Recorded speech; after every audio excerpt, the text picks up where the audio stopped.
வீட்டு ஓனருடன் அடிக்கடி உல்லாசம், கண்டித்த கணவரை காரை ஏற்றி கொன்ற மனைவி. தென்காசியில் நடந்த அதிர்ச்சிகரமான சம்பவம்.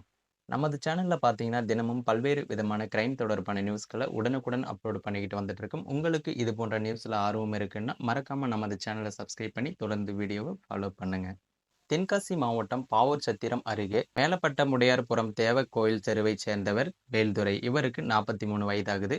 இவர் நடத்துனராக பணியாற்றி வந்த நிலையில், இவருக்கு பேச்சியம்மாள் என்கிற 35 வயதான மனைவி இருக்காங்க. பிளஸ் 2 குழந்தைகளும் இருக்காங்க. வேல்துரை தனது மனைவி, குழந்தைகளுடன் அடைக்கலப்பட்டணத்தில் வாடகை வீட்டில் வசித்து வந்திருக்காரு. வேல்துரை தினமும் தனது இருசக்கர வாகனத்தில் பாவூர் சத்திரத்திற்கு சென்றுவிட்டு அங்கிருந்து பேருந்தில் சென்று வந்தார். இந்த நிலையில் நேற்று முன்தினம் அதிகாலையில் வழக்கம் போல வேலைக்கு சென்ற வேல்துரை கார் மோதியதில் சம்பவ இடத்திலேயே உயிரிழந்திருக்காரு.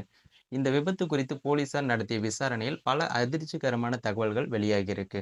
அப்போது காரை ஓட்டி வந்தது பூலாங்குளம் பகுதியைச் சேர்ந்த ஆறுமுகம் என்பவர். இவருக்கு 36 வயதாகுது. இது விபத்து அல்ல, திட்டமிட்ட கொலை என்பதும் தெரிய வந்திருக்கு. அதாவது வேல்துரை வாடகை வீட்டில் வசித்து வந்த நிலையில் அந்த வீட்டின் உரிமையாளர் சுதாகருக்கும் 41 வயதான பேச்சியம்மாளுக்கும் கள்ள தொடர்பு ஏற்பட்டிருக்கு. வேல்துரை பணிக்கு சென்ற பின்னர் இருவரும் உல்லாசமாகவும் வீட்டில் இருந்து வந்திருக்காங்க. இந்த விவகாரம் வேல்துரைக்கு தெரிய வந்த நிலையில் இருவரையும் கண்டித்திருக்காரு. இதனால் ஆத்திரமடைந்த இருவரும் வேல்துரையை கொலை செய்யவும் திட்டமிட்டிருக்காங்க. தனது நண்பரான கார் டிரைவர் ஆறுமுகம் உதவியுடன் வேல்துரையை காரை ஏற்றி கொலை செய்தது விசாரணையிலும் தெரிய வந்திருக்கு.